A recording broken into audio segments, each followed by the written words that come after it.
Good afternoon, Bay Nation. Welcome to another episode of Fantasy Bay. I'm your host, Mike Williams, and I decided to give Jeffrey the day off because this isn't the best waiver wire show. There's not going to be a lot of bang plays for you, but I am here to get you through your week. So, before we get into the waiver wire, I wanted to discuss Odell Beckham Jr. Unfortunately, he has torn his ACL and we will be out for the remainder of the year. That is very unfortunate. Yes, I know he was not having a very good year, but Odell Beckham Jr. is still a fantastic player and I love to watch him play. Alright, let's get on to that waiver wire. Starting at the top, we have the running back position. Mind you, this is not the order that I would rank them. I'm just putting it by position ranking. Alright, starting at the top. Carlos Hyde. Now, Carlos Hyde is a little tricky. Chris Carson got injured this week, and because he goes down, next man up, right? But we had an injury to Carlos Hyde as well. He seems to be having a hamstring issue. Assuming he plays, I think he's going to have a fantastic game because he's going to get the touches. Now, if Carlos Hyde does not play, Pete Carroll has said that they'll make it work. They'll figure something out, essentially.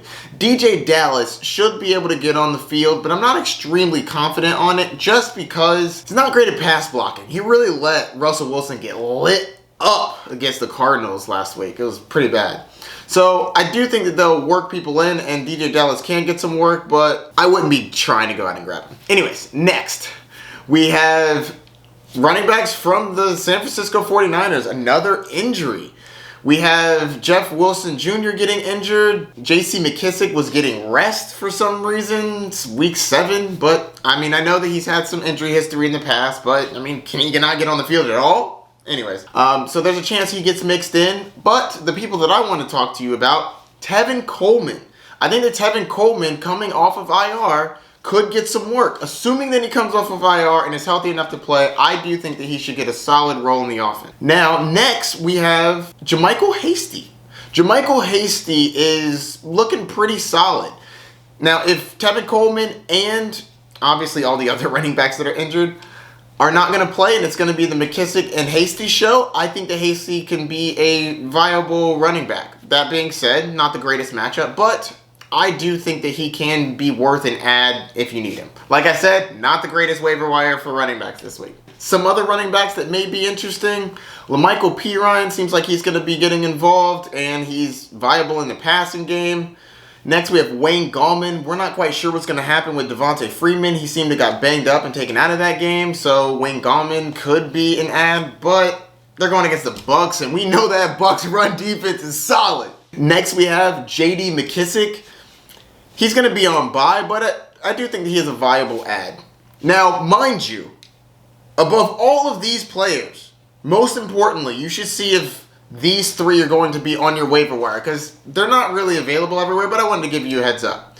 Chase Edmonds, with Kenyon Drake going down, Chase Edmonds is going to have a great role in this offense. I know they're on bye, but it's still good to look out for them. Next, we have Giovanni Bernard, who played fantastic last week, and we don't know what's going to happen with Joe Mixon. I think that there's a chance that he comes back, but he wasn't practicing last week, so he may not be that close. And we also don't know what's going to go on with Aaron Jones. So Jamal Williams is still a solid add just in case Aaron Jones doesn't play. All right, next, let's move on to the wide receiver position.